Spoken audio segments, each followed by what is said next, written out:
Welcome to Soul Conversations with Sandra. Welcome, welcome. We are going to introduce a young lady by the name of Olivia Brewer. She is known as Professor Sunflower on Instagram, and we're going to be talking to her today.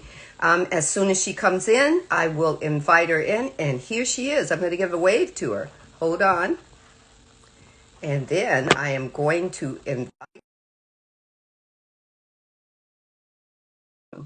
accept. Okay, let's see if it did it. It made me have to do it twice, so maybe I didn't push it the first time. But as she comes in, we are going to give her a warm welcome and thank her.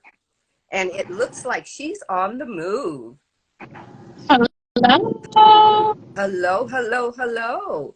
And as we are welcoming people in, we're just saying hello, hello, and thanking everybody for being here today. And we're going to ask some questions to Miss Professor Sunflower. Yes, ma'am. My first question, young lady, is what question do you wish most people would ask you when you're on a podcast? What question do I want people to ask me? I think I would want people to ask me, how did I get the name Professor Sunflower? And you know what? I have always been thinking, should I ask or shouldn't I? So here's my question. Miss Olivia, how did you get the name Professor Sunflower? Well, I was about to say Sunshine. How did you get you got that right? Because I know you call me Professor Sunshine, and it's all good. It's the same thing for me. Well, I always used to talk about the children that I work with who are autistic, and I would always liken it to Professor X. You guys know who Professor X is. He teaches and trains the quote-unquote mutants, which were gifted individuals in various ways that with their gifts and their talents. So the way I always looked at my children was extremely gifted individuals, right? And I was one of those children at one point, and I didn't have someone like me to kind of help hone my skills.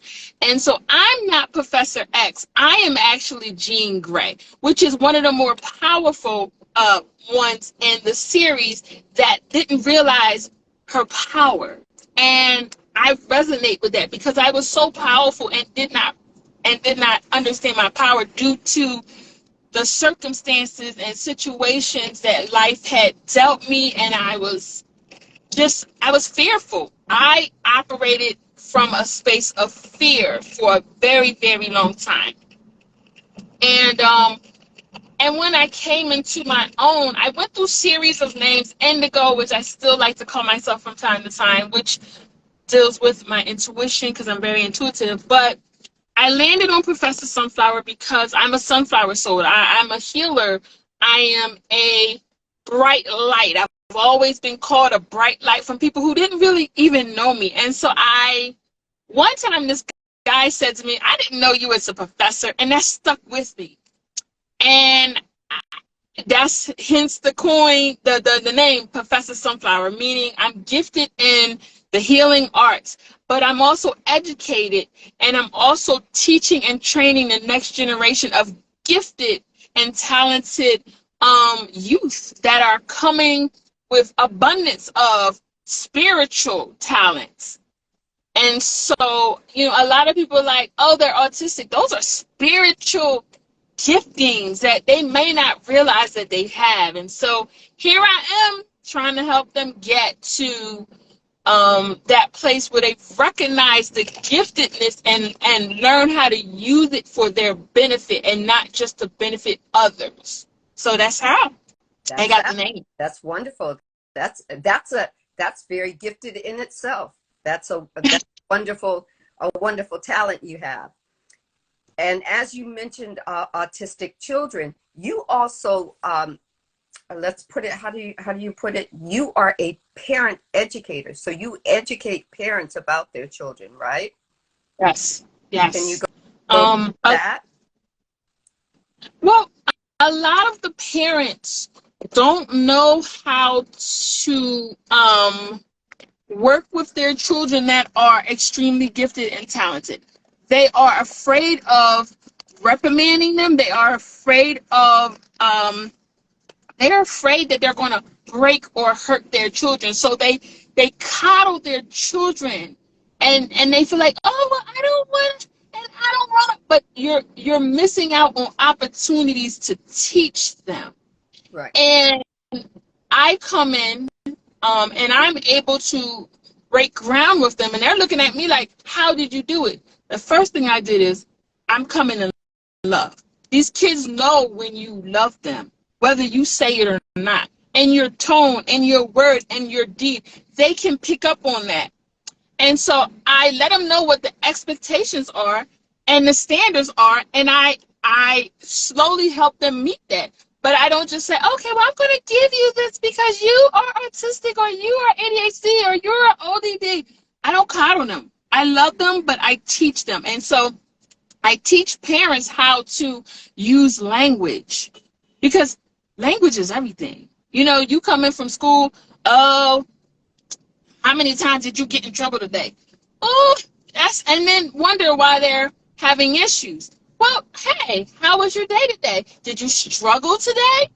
Just changing the wording means a lot. And so I have to go in a lot of times and help them see, like, if you try to just change the wording, and I always come back, how did that work for you? And they'd be like, oh, it worked better. We have a better relationship. We were able to talk and open up because now they feel safe. Mm-hmm. And parents don't always see that. And so I am working with parents. Also, I do like parent sessions. So I let the child speak their emotions. Right. And then I let the parent speak their emotions. And then I say to the parent, what did you? She froze. She'll be back in a second. She might have went through driving through a patch where she lost her connection. So let's give her a while. But this sounds really interesting about autism, and you know, not just autism, but our children are very gifted, and we have. Okay, she has to reconnect. Let me try to find her again. Hold on.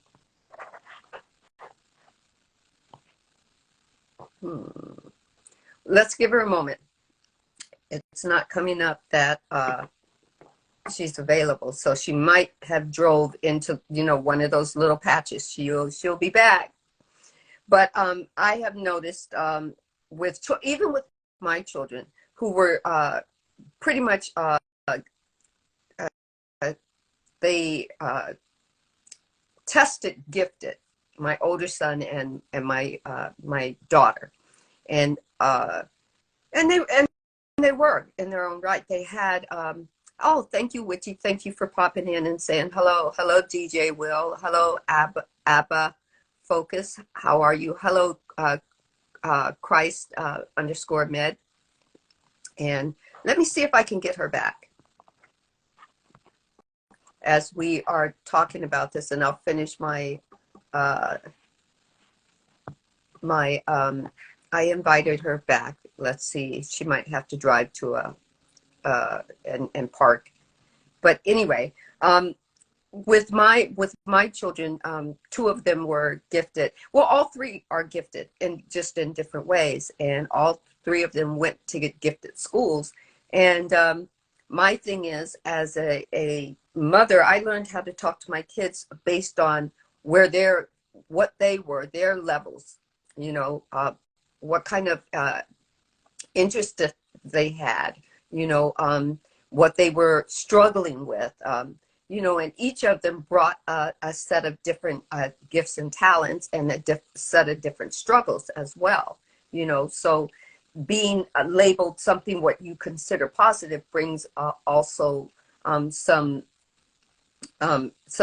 difficulties too as well, because then they feel the need that they have to always, okay, I'm still getting a message that she's unavailable. So we'll just have to, I'll just keep talking because I love talking about this, and see if she comes back. When she comes back in, she can pick up. So we'll see her when she comes into the feed. So either way, your children are very special and very gifted, very spiritually gifted as well.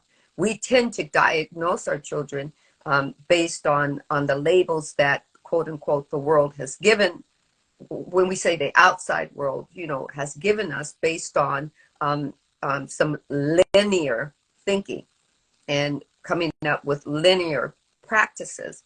Not to denounce those linear practices, because they help keep people safe until they start to have their awakening, their spiritual awakening. Whether they're children or whether they're full-fledged adults, doesn't matter, right?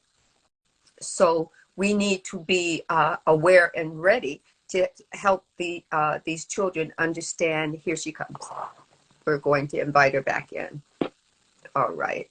So to keep our children ready to understand, what their purpose is by, how are you? Welcome back. Thank you. My phone decided to, I guess, restart because I'm in Arizona. It's 101 in my car. So she was like, "No, sis, no."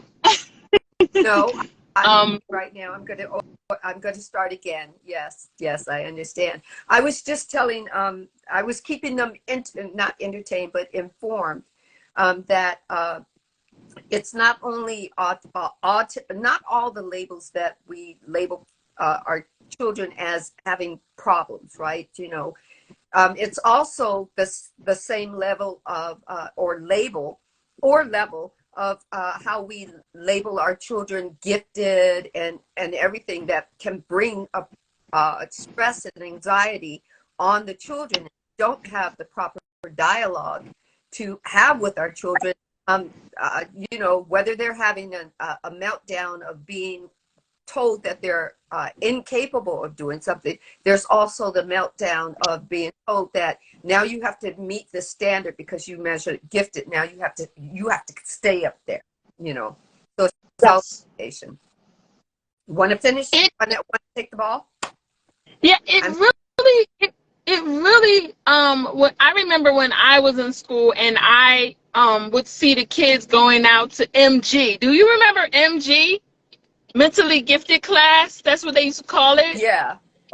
And they called it MG, and they called it HG, highly gifted, and they called it one more thing when you were like really off the scales, when you were so off the scales that they didn't know what to do with you, Right.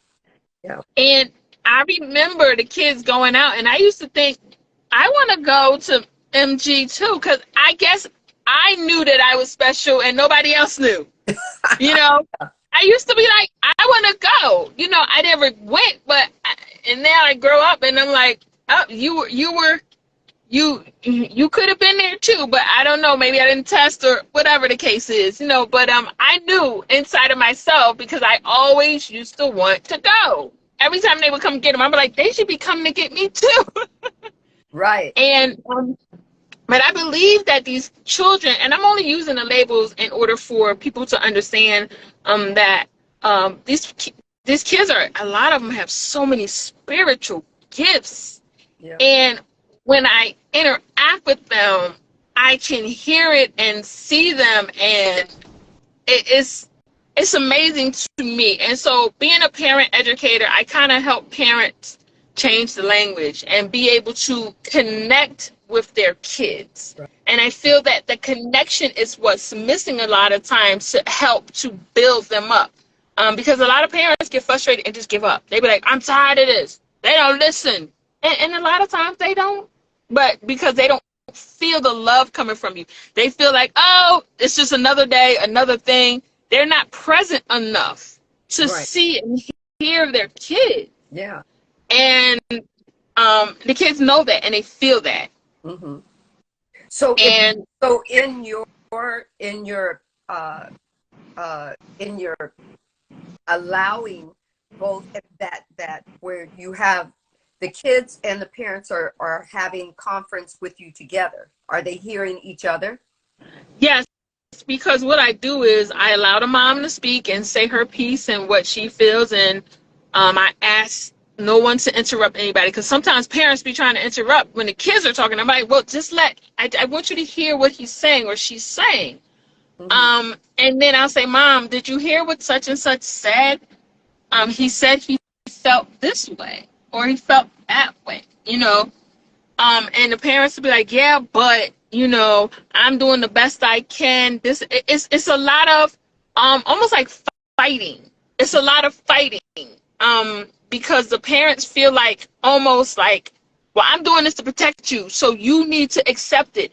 Instead of saying, I understand this is how you feel and this is why I'm doing it, and how can I work with you to meet whatever it is that you need. And so if the kids don't feel heard, the kids will in turn continue the behavior, and it's hard work to get the parents to understand, because I had one kid tell me, I just want to talk to my dad. I just want to talk to my dad, he was great in school. He was good until his mom had a second baby.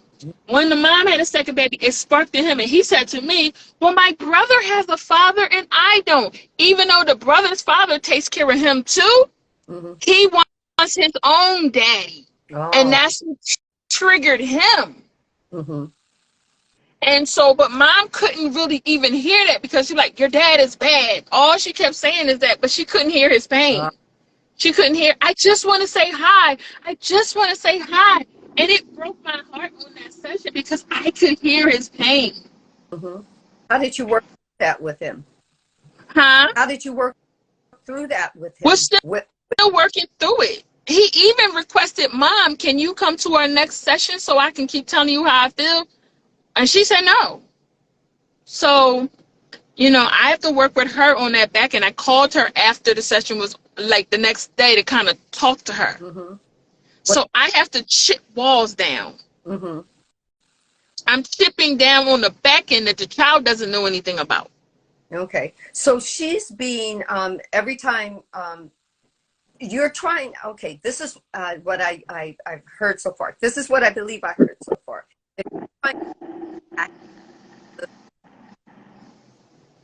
Wait, I didn't hear that. You broke up. I'm sorry. You're trying to get the parents to be active listeners.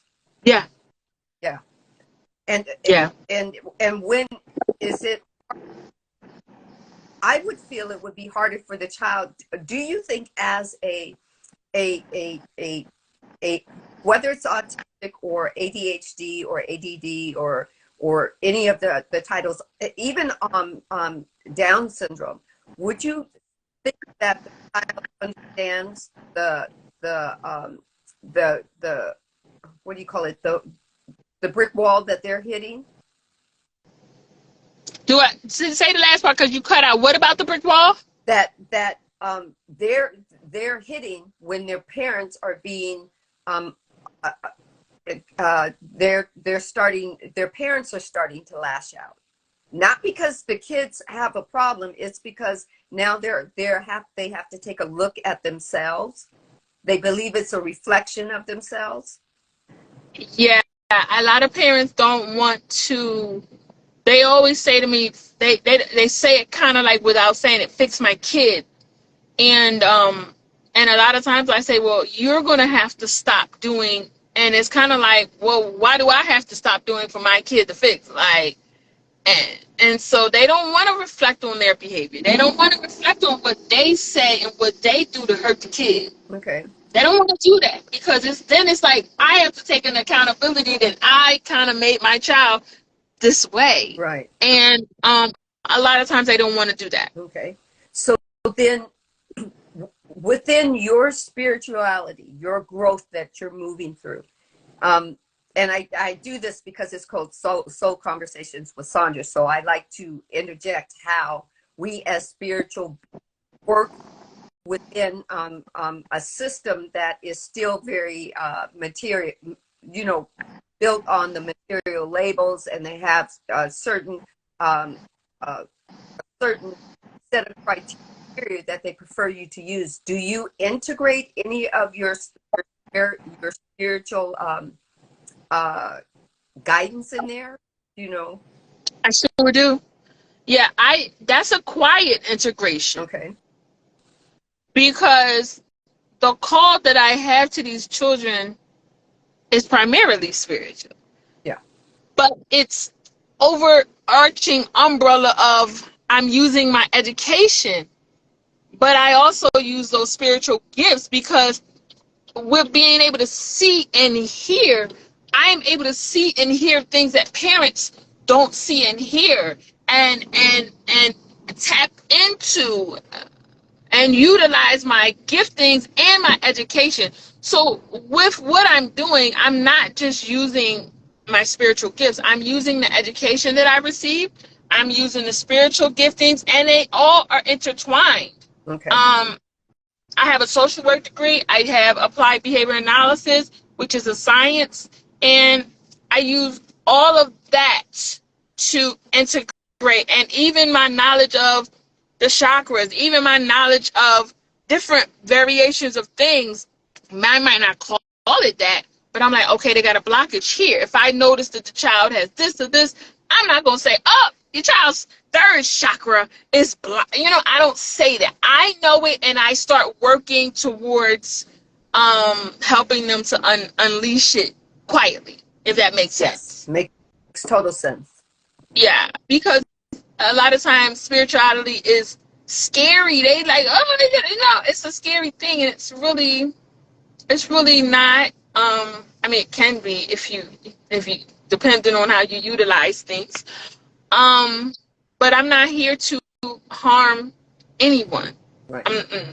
I'm here to assist, and I'm here to assist these children and these parents to shine their light. I'm the light bringer. I'm the person who can help you if you can't find your light to locate it. Okay. You know? Yeah. So. Okay. So I noticed when I went to your page, I was looking, and we've talked about parent educator and your behavioral change coach. I got that. Talked a little bit. What's X? Does that have anything to do with children? Or you said what's what? It says BX.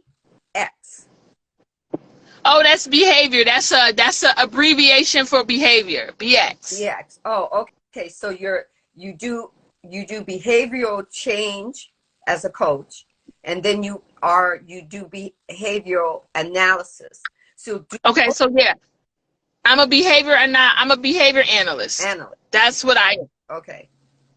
Okay. I utilize the term coach because I essentially I'm coaching. So I utilize all of those things. I'm coaching parents, I'm coaching kids, but I'm a behavior analyst as a profession. As a profession. Okay. Yeah. No matter what field or what label, let's just put it this way, what label the child is that you're dealing with, you deal with the whole thing. You have to put the whole thing together in order to make it, in order to break down the walls, any of them's walls, and then help them to rebuild it. Not rebuild for them, but help them rebuild it, right? Yeah, I can't rebuild anybody. As an analyst, as a behavior analyst, what we do is we figure out what the function of the behaviors are. What is causing this behavior? I analyze looks. I analyze movements. I analyze if you're doing something. I all those cues mean something. So I analyze what's happening in the environment. I figure out what the function of the behavior is, and then once I figure out the function of your behavior, we start to move towards addressing that. So utilizing, that's the science of it all. But in addition, I'm doing that in the spiritual realm, whereas, what's blocked? Where's this trauma? What is happening? Is the child getting enough attention? Is there soul tie? What's happening? So, that's the unwritten stuff. Right. The the unwritten stuff that we don't put on paper, but I just instinctively know because I have gone through the healing process myself and continually understanding Right. what is happening. So when I talk to him and the little boy says, I want my own daddy, he's feeling abandoned. Right. And he's acting out because he wants attention from his daddy, not necessarily his mom, but whoever I need to act up to get to my daddy, I'm going to do it. Right. So he has a father wound when you get down to the root of it. But, Yeah. I can't say that to them. Oh, your child got a father wound. All right, what do you mean? So in a sense, okay, now when we spiritually do our shadow work, whether we get the shadow worker or whether source is actually taking us and having us do the shadow work, how does that translate into from your studies? How do you translate that? Honestly, it's so crazy that you say that, because a few years ago I seen the correlation between spirituality and behavior analysis. Mm-hmm.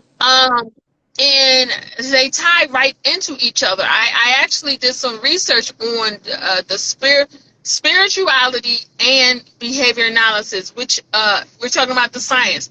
For example, energy. Let's talk about energy, right? Energy in the scientific world is an SD. It's something you can't see energy. Right. But it's a SD. It's something is there that's changing something. So it's unseen, but it's still shaping the environment. You know what I'm saying? It's a stimulus. Energy is a stimulus. So I started to relate the words that behavior science uses and say, that and that goes together. This and this goes together. So I'm still unlocking the mysteries of behavior science and spirituality.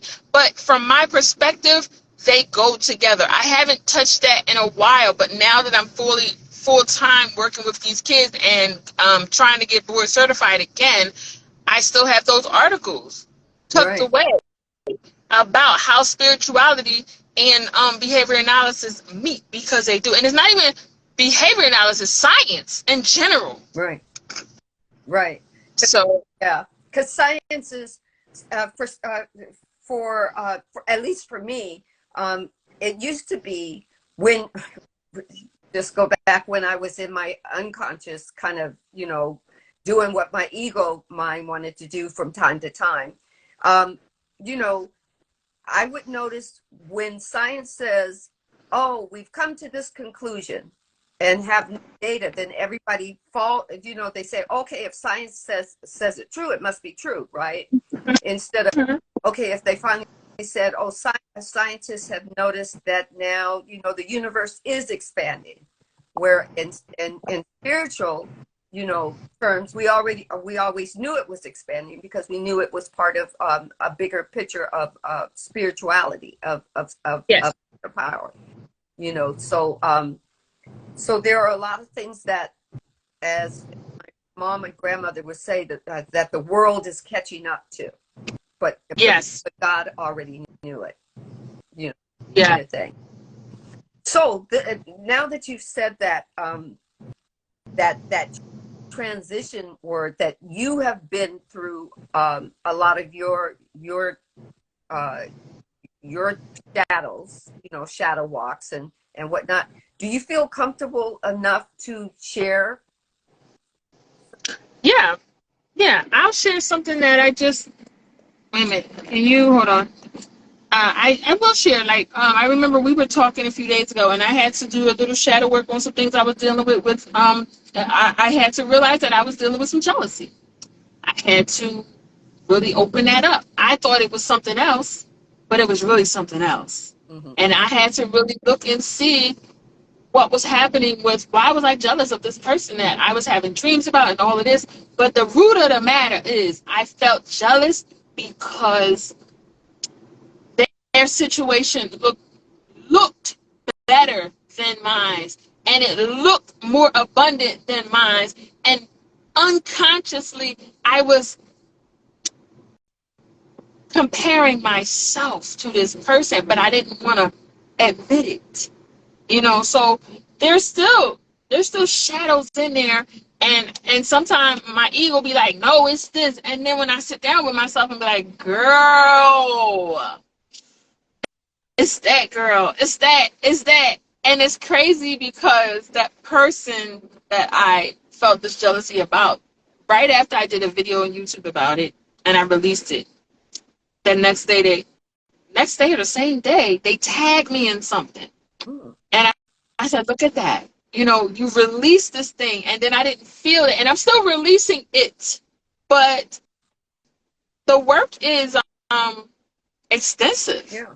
It's line upon line, and brick upon brick, really, of building down of the word that came to me is strongholds from your former life that protected you. Right. These things protected me, so I didn't feel inadequate. But I don't have to feel inadequate anymore because I'm adequate. I've always been adequate. Right. But the girl in me be like, but hers look better. I was that little girl that if you had two cups, one was fat and one was tall, I always wanted the tall glass because the tall glass looked like it had more in it than the fat glass. You know what I'm saying? Even though they could have been the same amount. From a child, I used to do that. Yeah. And so I was just getting to the root of that. Like, girl, you've been like this since a child because you never wanted to feel like somebody had more than you or they were better than you, or you count your chicken wings, they got 4 and I only got 3. I was that child, and so I finally started to deal with that part of me that, Right. I didn't want to touch. So yeah, I continuously do shadow work, and sometimes in the beginning I deny it. I'd be like, no, it's something else. But as I become aware and open myself up and say, what is that really? And I hear, because I have a auditory gift. I don't know Claire. I don't know the Claires. One of the Claires. I hear it. What is it? Clairvoyance. I think clairvoyance and clairsynthesis. I am able to hear. Like, the crazy part about it is my mother, my real mother, my biological mother, is in the hospital right now with dialysis. About a month ago, I woke up. I was not sleeping. I was wide awake. And I heard, your mother is giving up on life. She's not going to be here much longer. I'm like, what? What? And it messed with me for a long time, and finally I was like, I had to deal with that. So being able to hear things, sometimes I don't be wanting to know. Right. But that was my indication to whatever thing you need to do and say. Now, she may not pass for a year or two, but that's an indication to me that I need to reach out, and I have some work that needs to be done for me to have warning. And then she went into the hospital, and I told my sister what I heard. I didn't want to tell her at first because I didn't know what that really meant, and I told her what I heard, and she said, yeah, that's what it's looking like. She's giving up. She gave up. She just laying there like rotting away. And so having that gift to hear, it can be challenging because I hear a lot, and sometimes I don't be wanting to hear that. But it's a vital gift, especially dealing with these children. I hear things that are not said out loud, and I hear behind words, and sometimes I have to be careful with that portion of the gift too, to wait. Right. Even though I know stuff, sometimes I have to wait until they give me permission with their words to address it. Does that make sense? Yes, it totally makes sense. Because sometimes what I have been learning with any of my gifts are just the fact that I am always a person that just really wants to help people. So usually when my friends or family would come to me, and they come to me with the same thing all the time, I would believe that they were coming to me because they wanted me actually to fix them. Yes. To just give them the problem, just spread it out, say this is this, and this, and do it this way, and you'll never have to go back down that road with at least this thing again, right? But they never asked that. They just came in, they started talking, and whatever, the woe is me or whatever. And actually, I never heard them ask, Sandra, could you help me fix this, right? But I just got in it because that's the kind of person I still am, but I'm learning to actually take pause, and then go and wait to hear if they ask. But if they don't ask, then I sit back. They're not ready. Hold on to it. You know, it's funny you say that because I used to be the same way, and I'm being engaging with my cousin. I used to engage with my cousin, and then I stopped doing that, and so she would say certain things, and I would be quiet, and she'd be like, "Well, I'm asking you something." I said, "Oh, you want something?" Like my ears not even tuned in to just start helping now. I said, "Oh well, I didn't know if you wanted me to listen, right, or if you're asking for something else." So before, I would just always, they would tell me, and I would just jump in. Right. Now I just wait. I wait, and then my cousin was like, she didn't feel like I was listening because I wasn't offering anything, but how I used to do. "Oh, do you need me to? Oh, yeah." And I'm like, I just listen now, and then I say, "Well, do you want?" And sometimes I ask, "Do you want the real answer, or do you want me to agree with you?" Because as a truth teller, sometimes people get mad at you. Right. Okay, do you want me to tell the truth, or do you want me to just give you a little white lie? Which most of us in any human realm has been taught. It's okay to do a little white lie. You know, it's okay to do a little white lie as long as you're helping someone. So I just kind of lean in and go, okay, I'm gonna wait for their version of a question to me. And right. I had one friend who told me, unless somebody asks, don't offer. But basically what she was telling me, she says, I've come here to waste your, and this is the way my ego told me this. And of course I had to have my soul like readdress it, and put it in the proper framework. But how my ego said it is, "Oh, you've come here to waste my time, dump your energy, and then tell me unless you ask me for some help or something, then shut it." Pretty much, just kind of shut it, right? And that I remember repeating back to my friend exactly how my ego gave it to me. And she didn't talk to me like for a couple of weeks because it was like, it was to the point, it was right, but it wasn't the right way to say it. Right. And just the other day I had a client, one of my kids' clients, and we normally talk, and he didn't want to talk. He wanted to. I said, "What are you watching?" He said, "I'm watching the video." I said, "Well, I don't want to watch it with you." He said, "Well, I don't want to talk when we're watching the video."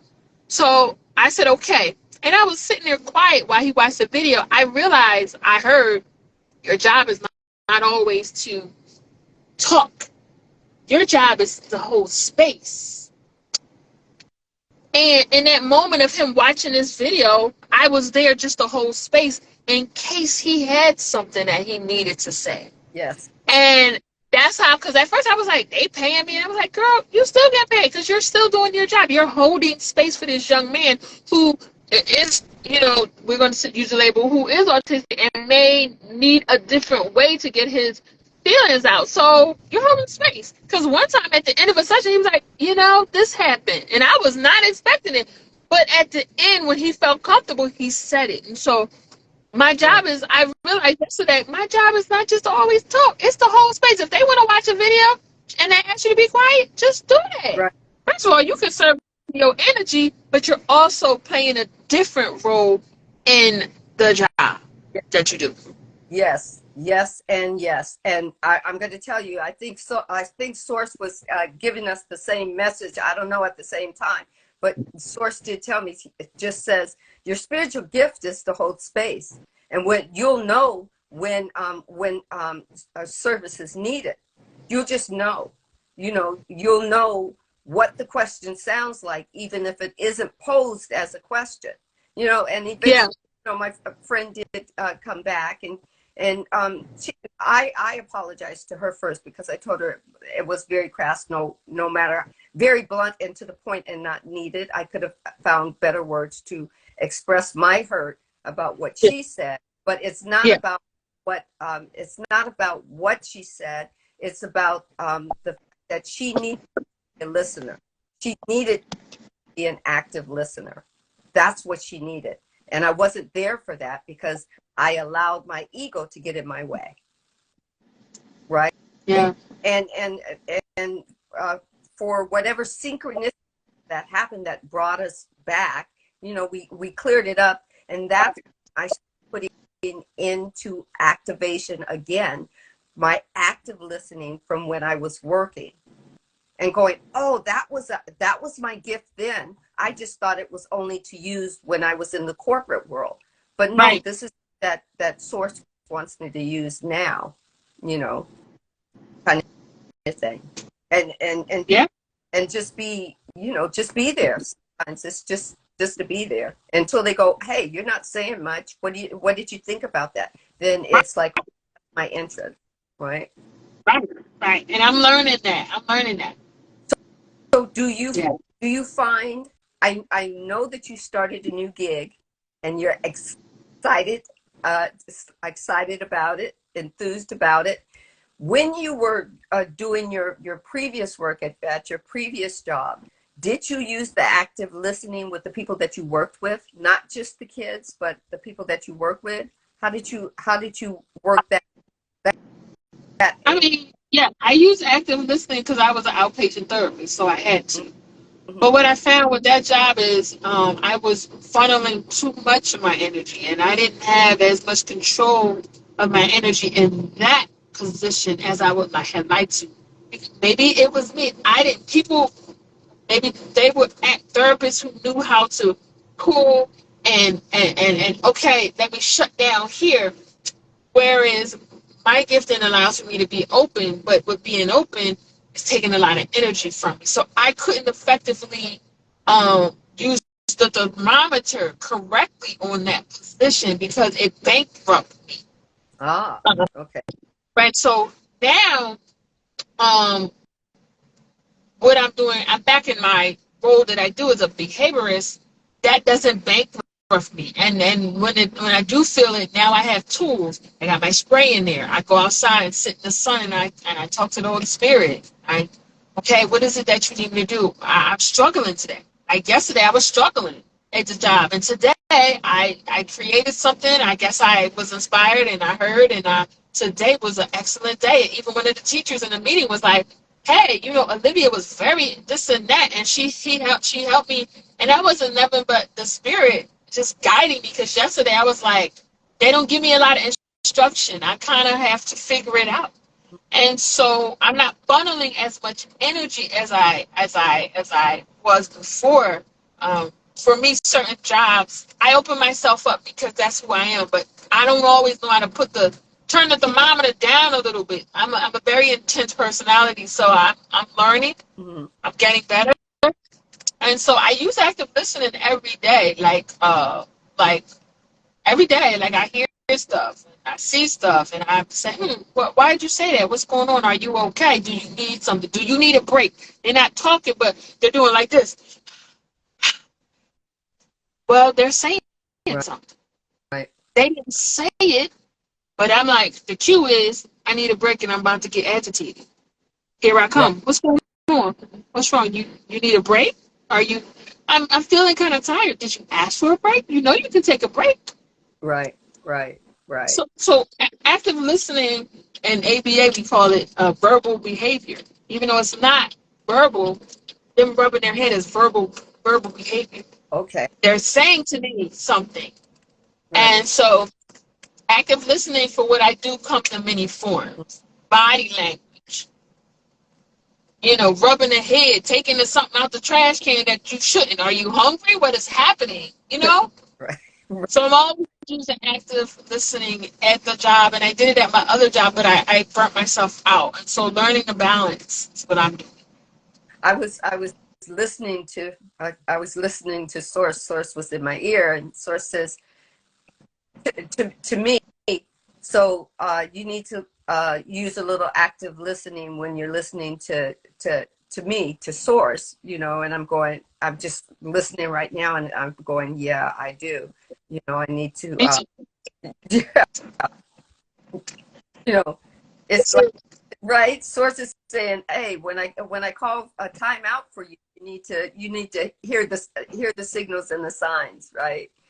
So and now I'm learning better. I'm learning better.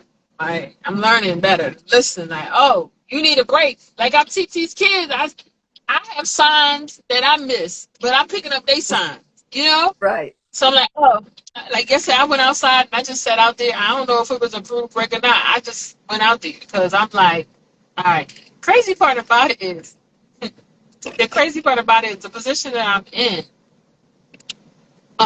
There is a director in the school. Yes, there is. But my education, and I don't know her education, but she can't really supervise me. So they need a leader. I'm the leader, but I can't just come in and lead. I have to set foundations. I have to make sure everybody's on the same page. So I don't think she can hire me, the CEO. And I think he's seen it. But I don't think she really sees what my position really is. Right. I think she's limited in that way. But I can't just come in and be like arrogant, like, I'm going to be the leader for this. I have to be like, what do you think? This is what I discovered. The group, I have to include inclusivity in Right. order to get the buy-in and slowly take that position. I can't just come in like my ego used to do. Right. And Right. just, you know, and that in itself is God humbling me, because when I got to Arizona, I was very arrogant. I was very arrogant. I was very about, yeah. But now I'm like, okay, what do you want? What do you want from me? Okay, what am I supposed to be doing? Even though I don't listen as much as I should, I'm listening a lot better than I used to. Right. And I'm excited. I'm very excited. Like, the novelty of the job has wore off on it. Because I see the position for what it really is. And I said, I was walking out of the classroom and I had a heaviness on me, right, today. And I stopped. One of the teachers was sitting. It's only 2 teachers in it because it's a small school. And I just stopped and said, this job is hard. And she bust out laughing, and we laughed, and then the heaviness just kind of came up off of me. Right. I said, this job is hard. And she was like, she said, I'm not laughing at you. I said, no, I know why you laughing, because the realization came to me like, girl, you have a big job. And I was like, but she understood me, and we just had a moment, and I felt like she understood. And we laughed about it, and we kind of talked a little bit, and then I felt better leaving the classroom. And it was like, oh, all you have to do is use your voice sometime. Yeah. And it sounded like also to me that you both allowed to have a moment of not taking yourselves so seriously, and just having a laugh about each other, about the situation of the day, and how it's moving. It's just moving through. It's moving, right? It's not concrete. It's in flux. It's moving. It's going to change. It's going to be different. And okay, here, I'm not going to take it so seriously. Let me go. You know, go home, have a glass of white wine, and just laugh about the day, right? That kind of thing. You know. I mean, that laugh, whatever was in me, because I felt a heaviness, and I didn't realize it until I started laughing, and the heaviness just left me. And in that moment, that was what I needed. And we was able to go on, and like the rest of the day was fine. Like, but I was walking out of the classroom, and I guess I just felt something, And that's like, I stopped in the middle of, I was walking outside the classroom. I stopped in the middle of the floor and said, and I looked at it, I said, this job is hard. And she just cracked up because she knew what I knew. And I was like, and I only been there 2 weeks. And I was like, I understand the positioning that I'm in now. Okay, slow and sturdy. I'm normally like this. Slow and steady wins the race, not quick, fast, the hair running everywhere. Right. Yeah. It's kind of like, come on, it's the tortoise in the hare. I think that's what they called it. And the tortoise ended up winning because it's just slow and steady. It's not running out of steam or anything like that. Right. But so that's with the new job, What about, I know we were also talking about the law of attraction and how you've got a new place and how you moved from your home to Arizona and how all these things work within synchronicity. Do you want to talk a little about that before we go? Yeah. All right. Give me what do you want to know? Okay. Like I could say a lot. Yeah, it could be. Yes. Okay. Just this is a question that I would like to start asking. I believe Source has been working with me. I started Soul Awakening with Sandra. I started it because one of two things. I noticed that first, number one, there were a lot of people that were moving out of mainstream religion because they had a lot of dogmas and a lot that no longer served them. But it's very hard moving from that, from what they considered their reality of church and how things form. And then the other thing that I was doing was I noticed that along the time that the law of attraction or the DVD came out, The Secret, everybody was running to do the law of attraction and getting bummed because they couldn't get what they wanted. It wasn't working. And it was working for some, but not for others. So I wanted law of attraction with spirituality, because that's part of the whole unity of spirituality. How did you find thinking or having that synchronicity with your spiritual growth and using the law of attraction to whether it's to better yourself or to get something that you want or just to grow as a spiritual child of God? Let's put it that way. Well, when I first came into, I was always in church, and I left church in 2017. And I kind of just was online and seeing it. At the time, I didn't realize there was an awakening going on. I just kind of was tired of church. I was tired of the lies that I felt was being told to me. And I kind of just was tired of the church people. And so I left angrily. I left angrily. And I was angry for a lot of years at the church folks. And during this journey, I found a lot of different things, Ra and just Egyptian and just a lot.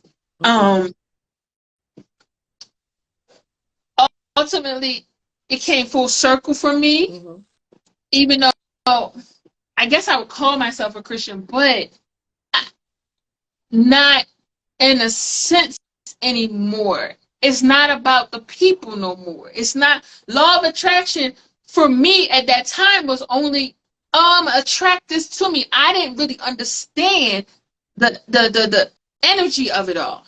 The you have to change your thoughts. And I was like, I'm manifesting this, and which a lot of people doing, I'm manifesting. Manifestation is not just I think it and it comes. You are strategically setting up your life. There is work behind it. It's not just, okay, girl, I know. I'm ready for a husband and he gonna come. No, it is getting your mind right. It is getting your spirit right. It is getting your wardrobe right. It is getting whatever it is right that needs to get right to align with what you say. It ain't just, okay. It is doing the work.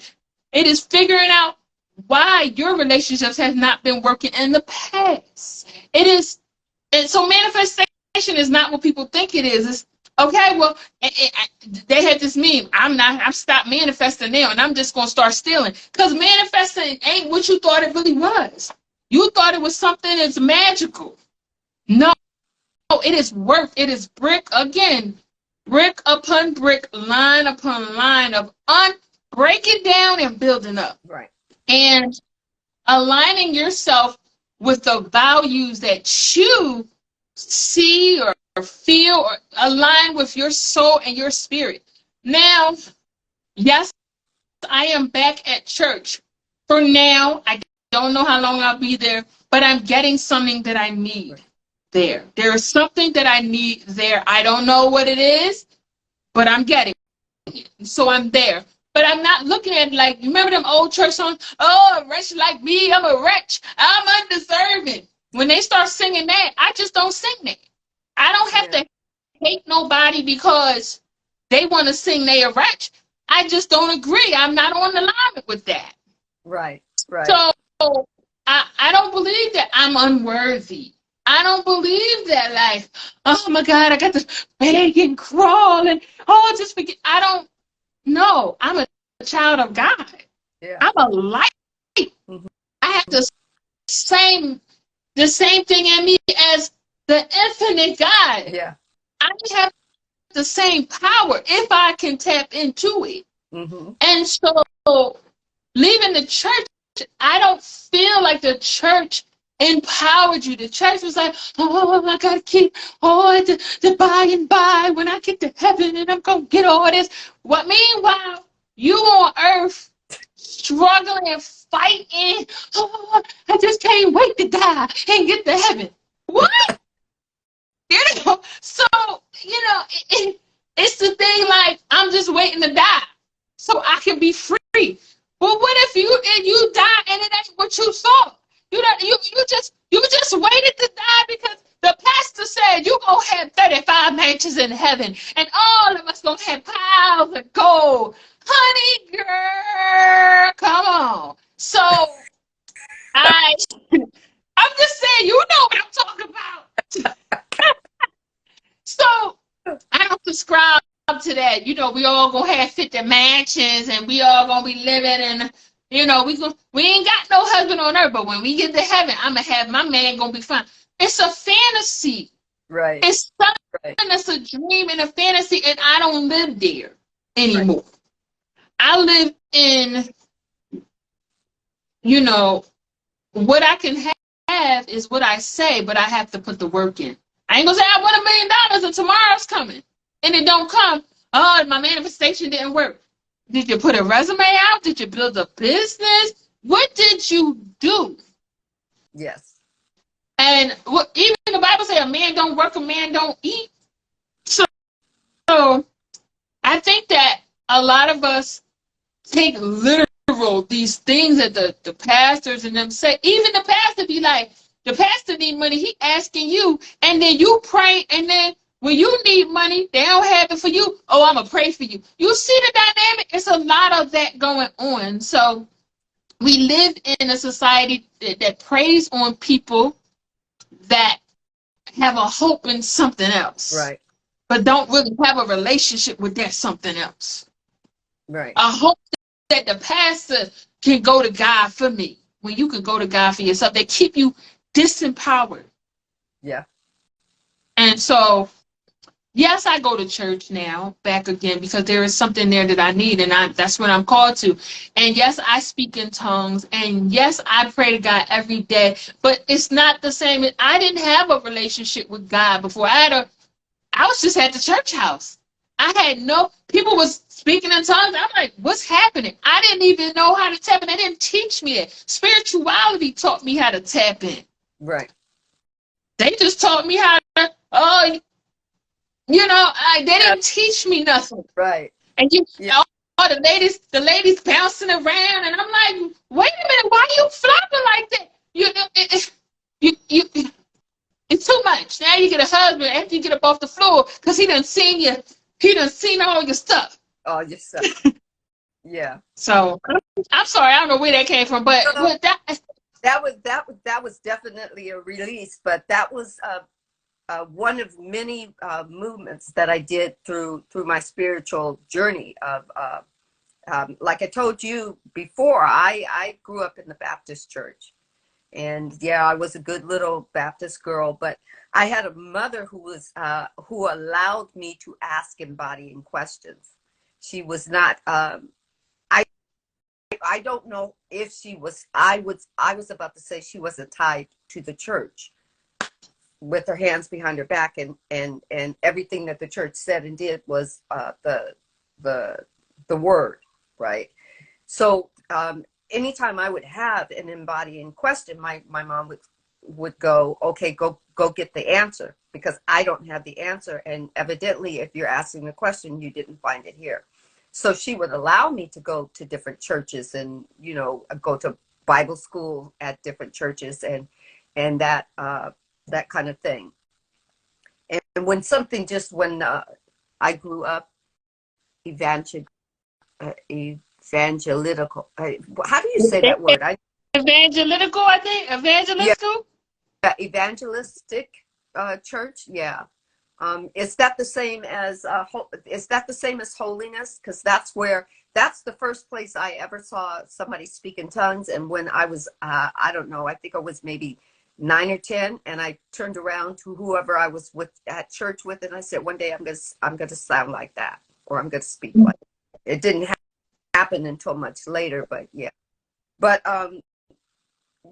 for me, it was just a journey. But it was because my mother was very open and allowed me to ask the questions, even though the people in the church were kind of that error about children should be seen and not heard. Yeah. Yes. I'm just playing around with the thing. Oh no, I love it. I was just looking at Zan. He says it might be tongues is normal, at least. Well, you know what? I believe tongues is normal. Babies speak it all the time. That's their language that they speak when they're born. All those gaga and dadas, those are the language of spirit. Those are the language of the soul. We just get to be. That's my belief. Let's see. My parents think everything I do is demonic. Well, yeah. Everybody's going to have a precept. Doesn't make their perception of you correct. It doesn't make of you true. Everybody has had a thought that they played around with over and over and over again until that became verbalized, and that verbalization became filled with same viewed as belief, and then the belief stuck with you long enough that it became truth. So maybe their perception of you is their truth. Things that you do are demonic, but you have to understand who told them that it was demonic. You have to really go back there. And once again, you go back. For me, it was church was telling me a set of rules that didn't fit the bill anymore, at least not for my greater good. Mm-hmm. Zan says it's fear of the unknown. Yes, we all walk in some point in time fear of the unknown. And hey, I just read that this morning.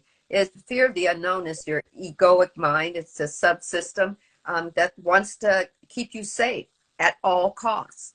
It doesn't discern it for you. So Zan, don't think your parents the enemy. It's just what they believe, and they can change. What's up, you guys? Right? So, it's a journey. It's a journey to kind of release yourself from those programs and those precepts that were that were kind of forced on you, Yeah. you know? And, And we have to remember that they weren't forced on us because they were trying to do, our parents were trying to do something bad, or whoever was raising us was trying to do something bad. Those downloads were given to your parents. Your parents or whoever you raised you grew up with those. They didn't know that it wasn't necessarily the true truth. And, but once you know, you can change it, right? Sharon Shiraz, how do you pronounce that? I was about to say Shazan Star? Shiraz, Shazan?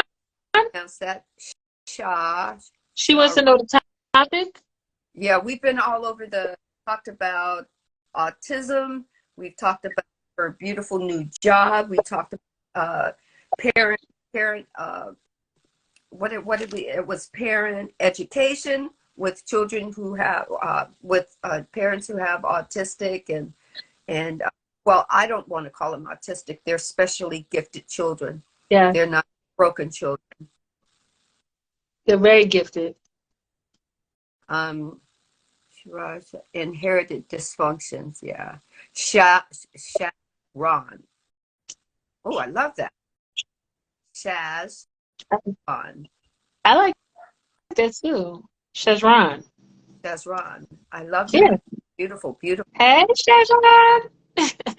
So, you know what? You're a plethora of knowledge, information, and in the coming month or two, will you come back and rejoin us so we can continue?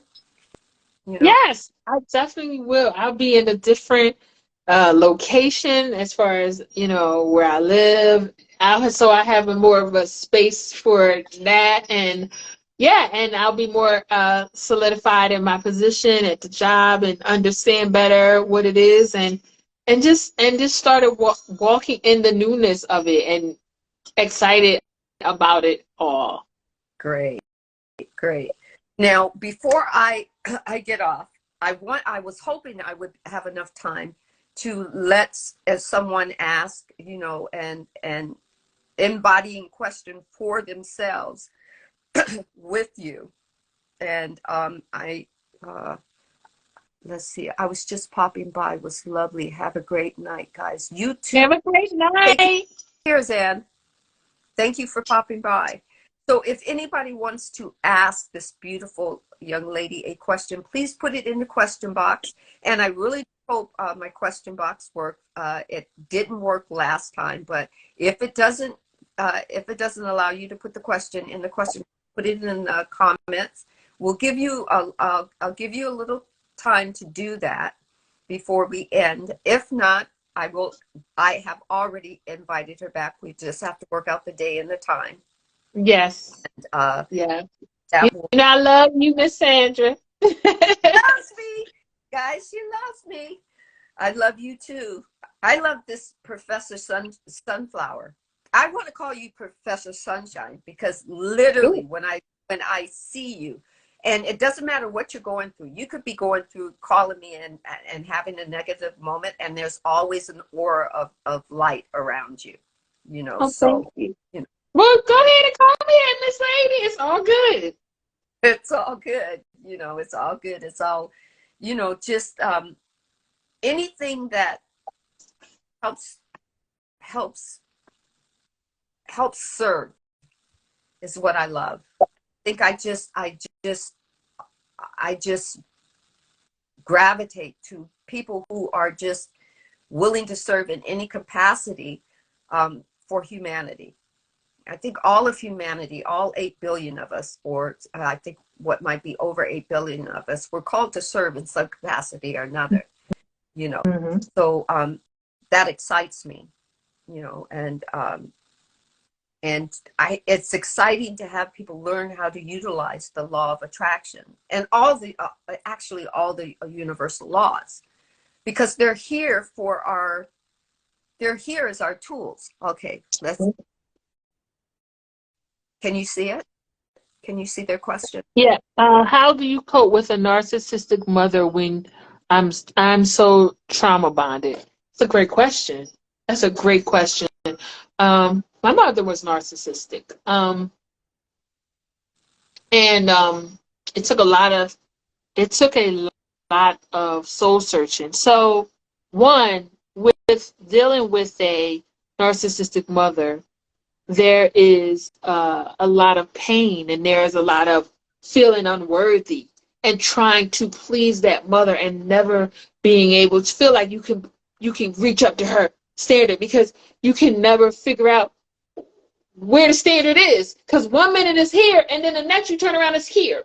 So feeling unworthy, and you take that into your relationships with men, women, jobs. That first relationship with your narcissistic mother is going to encompass your whole life. And being trauma bonded is a whole thing, because you have this mom who, as a narcissist, they train you to please them. So when you grow up, anybody that you're trying to please, you remember, I gotta please them in order for them to be happy with me, to stay with me. And you have to look at yourself, and one, you have to know that you are worthy.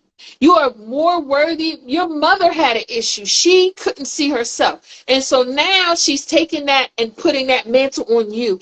And now you're carrying this heavy mantle that don't belong to you, but somehow you have got to kind of balance it. And a lot of times you turn out to be codependent once you are dealing with a narcissistic mother. And that spills over in every area in your life. And you feel unworthy, and you feel like not seen, not heard. You have to know that. First of all, you have to get down to the root of that. What is that? How does she make me feel? What did my mother make me feel? And you have to call it out. Whatever that is. Call it out. You got to feel that feeling. Sit with it. You can't run. It's going to hurt, though. Sometimes you're going to be on the floor like a puddle crying, but you got to release it.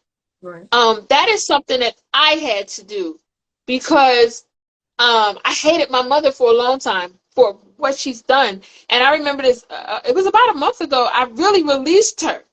And now I don't have that hateful feeling like, you ruined my life. I don't even feel that no more. I was on the floor crying, releasing, and crying and saying, I hate you. And at 1 minute, it was gone. And I'm not saying it's going to take that one time. This is years worth of, for me, I got to the root and the head of it. But that was years worth of undoing, unraveling, undiscovering, releasing. It takes a long time, but you have to start to look within yourself and figure out where those roots started.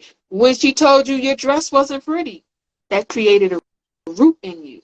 When she told you, you need to do better, and you did the best you could, now you feel like, I got to reach a new height. So figure out what in you triggered you as a child, what she used to say to you. You gotta feel that, and you have to start to reparent yourself. I am worthy. I did the best I could. Things like that. And you have to really, I don't know if you believe in this, just like even if you're Christian, they call it soul ties, but in spirituality, cutting the cords. It's almost like an umbilical cord still attached. You got to release that and cut that. And it's so thick, full of energetic, all of years and years and years. So you got to release that. You got to cut it, and you got to know where it started. Yeah, that's what I got. Sorry, I went in. No, that's okay. That is totally okay. And you could correct me, Olivia, but also it's about your words about yourself. If you look at what you just said after you were asked about your mother, you said, I am so trauma bonded. Your I ams are very powerful. They move you. They go where you go. Look at my gorgeous gal. Start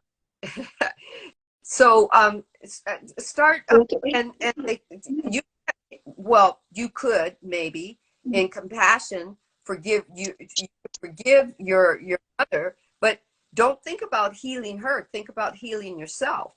Yourself Yes. is how to change your words about, learning how to go deep within yourself about you, how you feel about you.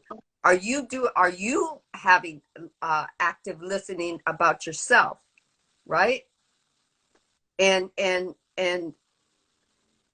finding out all those little cues when you hear other people you and they trigger you. It's not, I mean, it could possibly be that they're just nasty people and have nasty stuff to say, but if they're triggering you, it's your trigger. And only you can only you can do that shadow work yourself and say, well, why does that trigger me? And usually it will take you back to what your mother said, or how your mother, Mm-hmm. and then that's when you get to have that compassion. Go, okay, I release that. I release that with love. Why? Because number one, I love me, and number two, I do love my mother. I want her to get healthy. I want her to get well, but I can't help her unless I help myself first. Well, it's hard to get to that space. When I hear you say it, like, it's very true what you're saying. And coming from a space of having a narcissistic mom, a lot of times you don't even really, you love your mom, but that Mm-hmm. ain't on the surface. The surface is, I hate that, bleep, bleep, bleep, bleep. And so having to even get to that space of compassion when you tired, it can be daunting. But It can be a task. yeah, and I think that's what a lot of people who don't even know that they're going through a dark night are going through.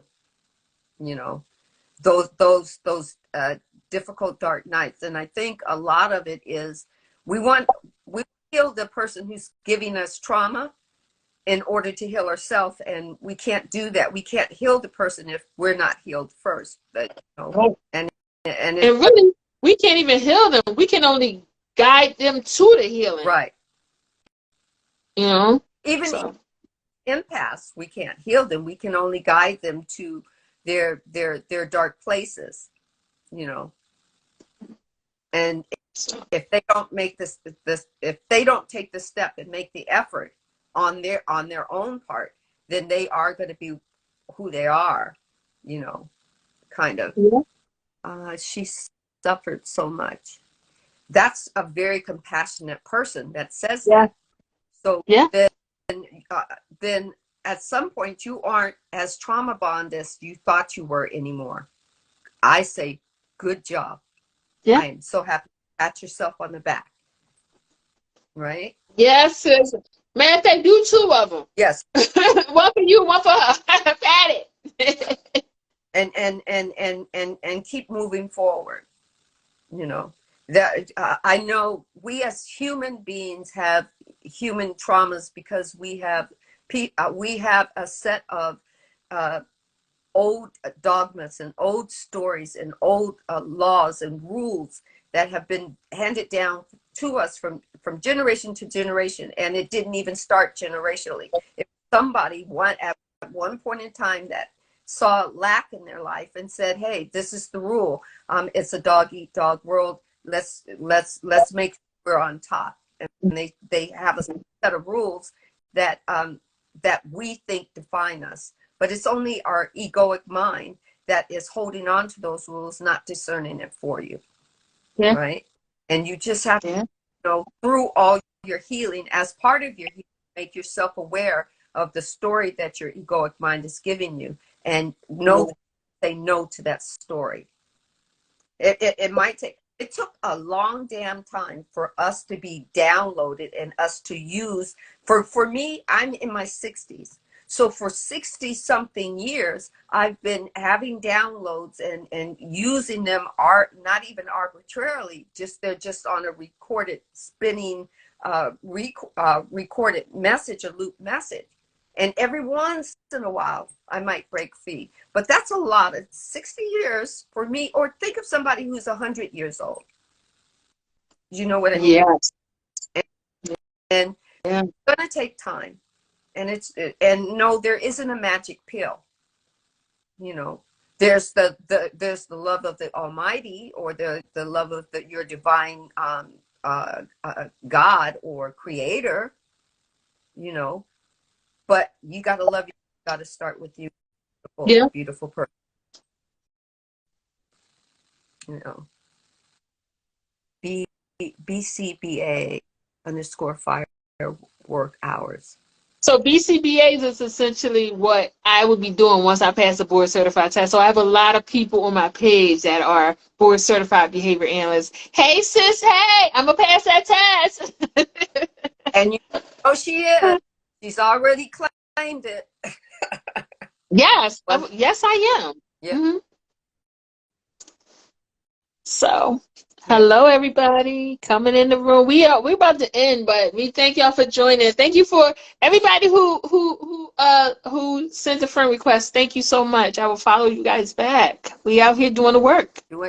She's doing the work, and she's bringing in the love of kindness and joy, helping wonderful, beautiful kids know that they are gifted.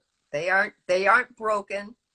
They don't need to be thrown out with the bathwater. They need to be nurtured. They need to be held and held to the highest version of themselves, knowing that they are worthy of being here on Mother Gaia. That they Yes. Source does not make accidents with anyone. They're on purpose, with a purpose, and Olivia is delivering that information to them. Yes, ma'am. If you are interested, I provide supervision. I think she's talking to you, right? Hey, oh, she is. As soon as she said supervision, yes, sis. I'm gonna hit you in the DM because you know the fifth edition came up and I needed a few more hours. I was 8 points short, girl. You know I was devastated. But I'm gonna come in the DM and I'll send you a message. Thank you for that offer because I definitely need it. Oh, I love this. Let's see. Sharon is talking. I'm learning and educating myself, and keep doing that. Keep wisdom and understanding. The universe has given you wisdom and understanding, and it's yours. It's yours with no doubts. No doubts. Do not doubt yourself. You are worthy. Exactly. Right? Exactly. Yes, ma'am. So upset.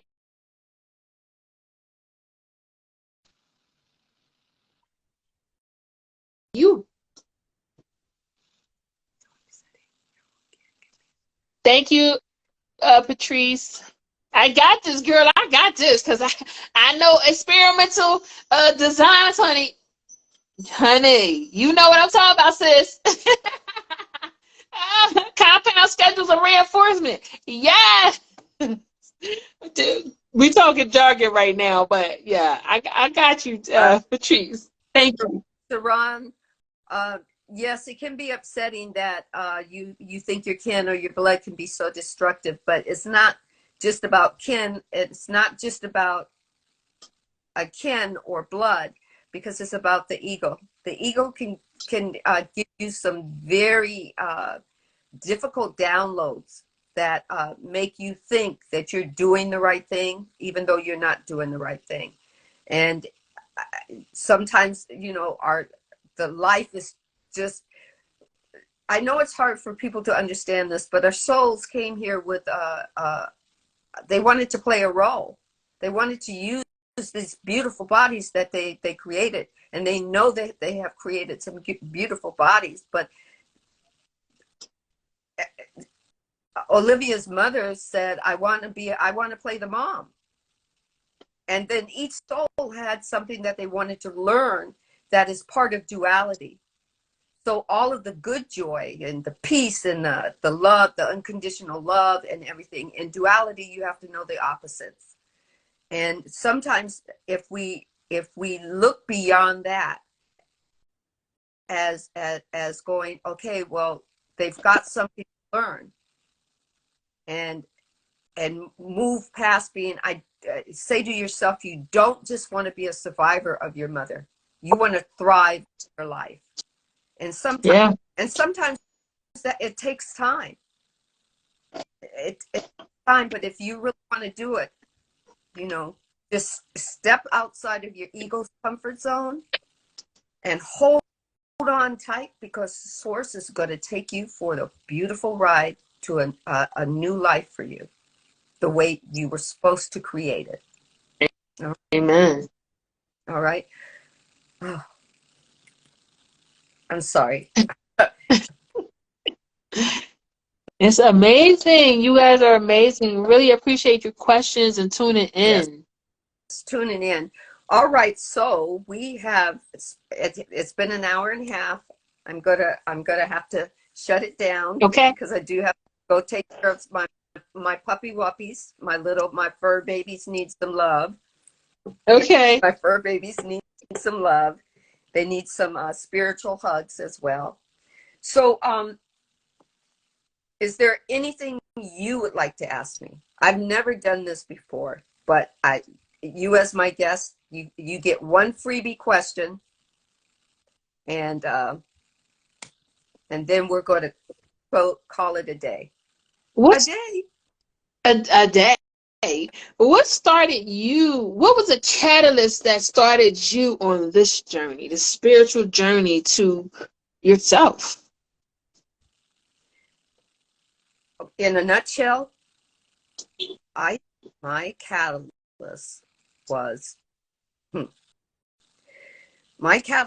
being a 20-year-old, and I use this word old because that's what back then, that's what it was.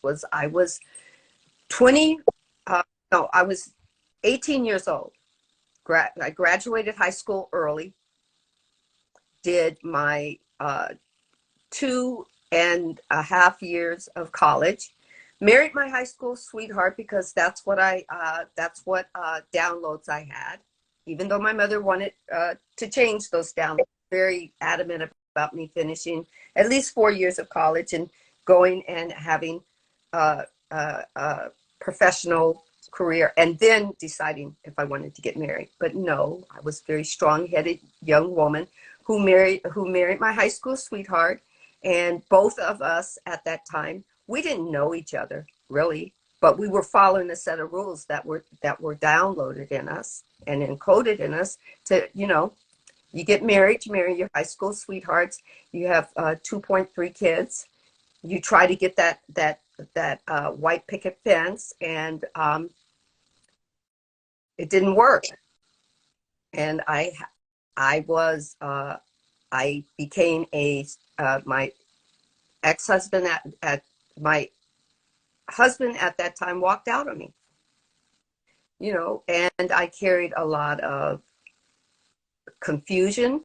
I carried a lot, a lot, uh, uh, what is it? Hurt. I carried it all, and I went, well, I did everything, that the church told me to do as a young girl. They were supposed to know, and so that point, kind of going, okay, well, what's next? And then also, I'm raising single kids. I'm raising kids singly, and listening to the church, the women tell me, oh, you'll never make it. You'll never make it as a single mom raising kids without a man in your house. You need to come back to the church and that kind of thing. And I think that was the catalyst. I decided I'm never going to be naive again, and I'm going to figure out, because I don't think that the way the church presented God to me, it didn't make me happy. And that was the catalyst. Yeah. The steady rock under me was my mom.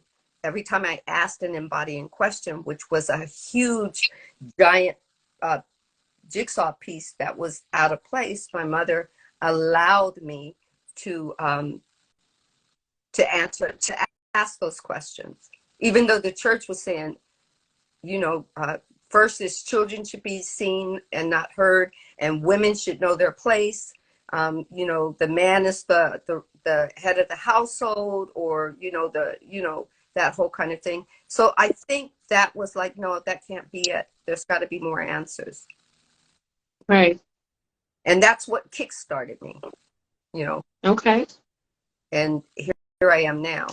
Because I'm going to tell you, I will probably, the next time I have a major jigsaw puzzle question, I'll probably be somewhere, not somewhere else, but I'll probably be even further on my journey, because the questions, the embodying questions, are what I found help not just change me, but create me from the inside out. Right? Yes. What is Shiraz saying? No way. No way to what way? No way to me, my ex-husband walking out on me. No way to me raising kids, as a single parent. No way to me living in. I was married in name only for a long time before I realized that that wasn't the way to be. I was the individual that my ex-husband for a day or two in between whatever he was doing. And he didn't know himself. And remember, I hold no grudges now, because I realized we both didn't know each other. We were, energy-wise, we were attracted to each other. So, right. And so that's what sent me, or I think called me is a better word, spiritually called me. Sandra, if you want to know, come this way. Oh, wait, Sandra, you're asking another question? Come on, come just a little bit further, Yeah, I can relate to that. So, and here I am now, And here we are. And here we are. But it's been about a year. Has it been a year we've known each other? Yeah, it's coming up on a year, right? It's coming up on a year. I know. Thank you, IG. First, we're gonna have to have a party, an IG party. We're gonna have to figure that out. Y'all can bring y'all drinks, and I can bring mine, and we can just laugh and kiki and talk about it. You know. Beautiful ladies, beautiful, beautiful.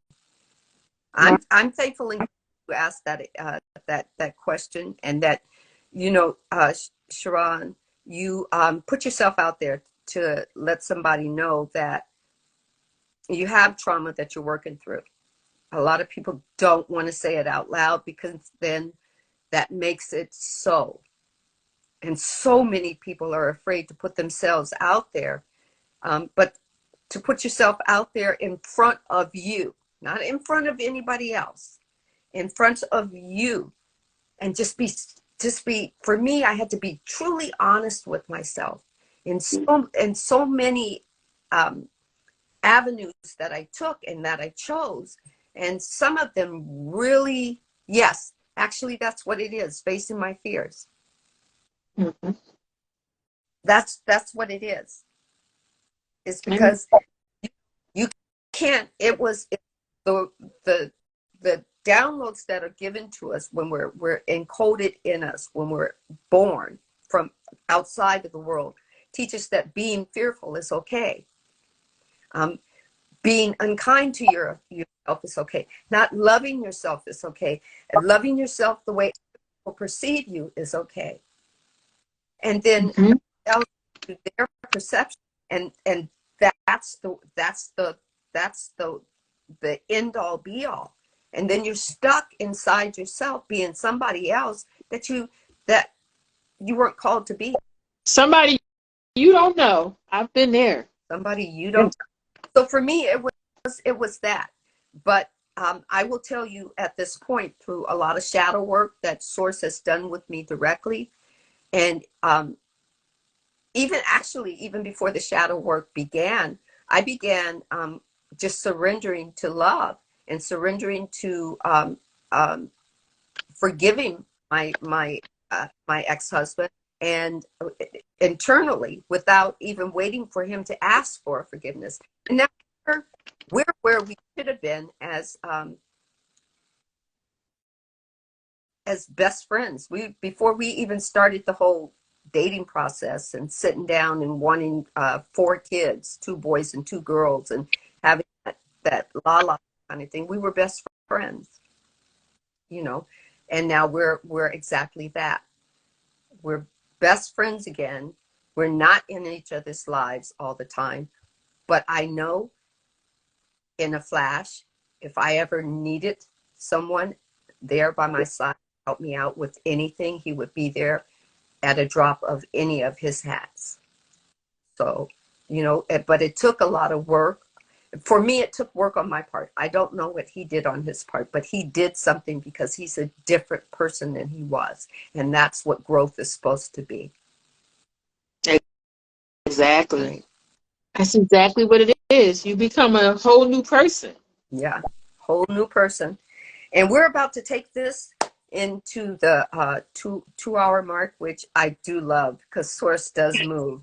So, Sharon and anyone else in this beautiful, beautiful live, thank you very much for joining my live. I will be talking with this beautiful woman for a return. Maybe we can do it in June. I would love to do it in June. I would love. Yeah, that would sound great.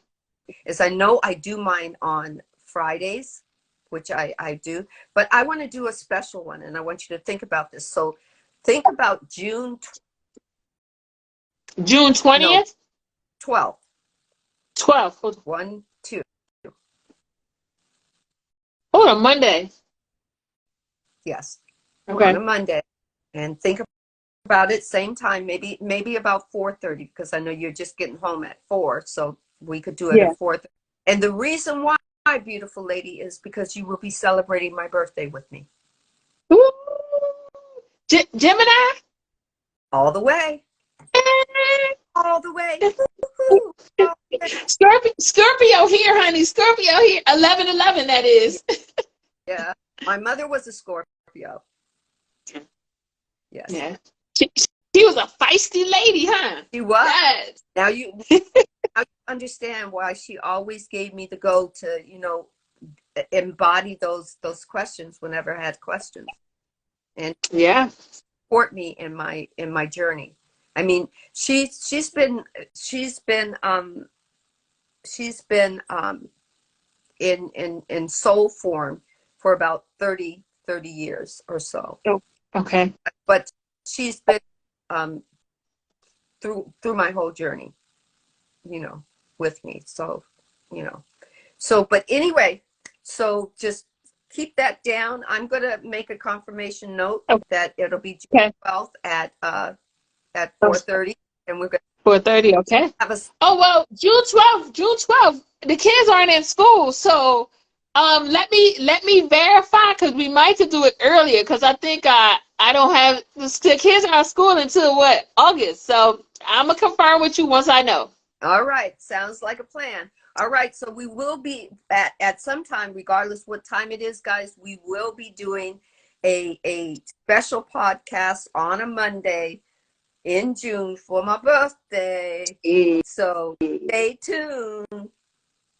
All right, I'm going to close this and say thank you for everyone moving through. I hope that everyone has enjoyed this podcast, because I do. I will be saving this podcast. You will be able to find it on my Instagram page, in my bio. You will also be able to find it on my Spotify, which is called Soul Awakening with Sandra. It is also available on iTunes with the same title. And hopefully, if I can work things out, it will also be available on YouTube. So wherever you guys are listening from and you want to catch up with, you can find me and this beautiful woman. All right. And I'm Professor Sunflower on both platforms, Instagram and YouTube. Okay. All right. And can they find all your information on, are you on Social Tap? Yeah. If you tap the link, it'll take you to my website for behavior services for kids. It'll take you to my books. It'll take you to everything that I have. All right. So she's in play, guys. Hit her up. Yes, ma'am. Not following her, follow her on Instagram and YouTube. Thank Uh, you. thank you. Thank you. Bye bye. Take care. Thank you. Bye bye. Thanks for watching. Bye bye. Bye.